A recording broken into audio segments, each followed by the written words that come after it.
Good morning and welcome to morning meditation, Proverbs chapter 27. Whoso keepeth the fig tree shall eat the fruit thereof, so he that waiteth on his master shall be honored. As in water face answereth to face, so the heart of a man to a man.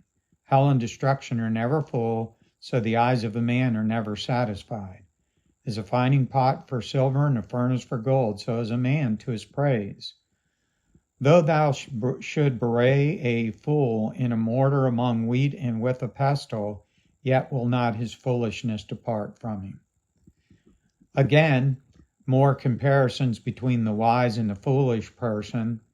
We do well to take the book of Proverbs, divide the characteristics of a foolish person, the characteristics of a wise person, and copy the ones that we want to be. Now, obviously, we don't want to be foolish, but I've seen many Christians who are just uncorrectable. Everybody has it out for them. Everybody's trying to persecute them. No, we have to be able to check our pride and take good biblical correction in the spirit that it's meant in. So often in our nation today, we play the blame game.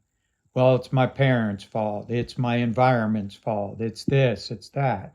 No, we're all responsible for our actions. And in fact, this takes it a step further. It says that if we praise a person, we can praise them into the right person. Now, that's not this foolish teaching that some Christian authors have out there, that you shouldn't discipline your children, you should bless them into what they ought to be. That's foolishness. Proverbs says that our children do need to be corrected. But can I remind you, for every negative interaction we have with our children, we ought to have 5 positive reactions. Well, what do I mean by that? If you see your child eating their vegetables, congratulate them for that. If you see a friend pick up a piece of paper somewhere, say, man, that's impressive. If they score the winning goal, if they get good grades at school, if they're behaving themselves, if they're quoting Bible verses, singing songs, whatever it might be, take some time to praise them. Ladies, praise your husband. And I know that's difficult to do because I am one. And boy, we can really get on our wives' nerves. But, ladies, if you'll find positive things to show respect to your husband, as Ephesians 5 says, and husbands, find 5 good things to tell your wife about how much you love her, you will be amazed in just a couple of short weeks how many deposits you've made in each other's lives, how much better your relationship will be. You say, well, I'm single, I'm by myself. Learn to love someone. Paul talked about Timothy and Titus and Epaphras and all the people that he was working with, and boy, he praised them, pointed out what they were doing that was positive, good, and beneficial for the kingdom of God.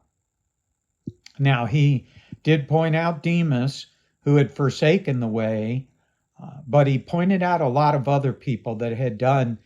He said Phoebe, and Romans 16 is just a list of ladies and men that the Apostle Paul was praising.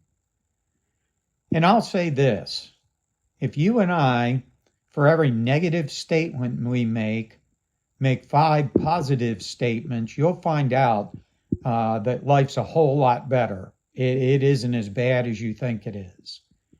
It's just like the grandpa that went to sleep and his grandkids got in the refrigerator and got Limburger cheese out and smeared it in his mustache. In just a few moments, he was wide awake and he went, wow, this living room stinks. And so he went into the kitchen, said the kitchen stinks.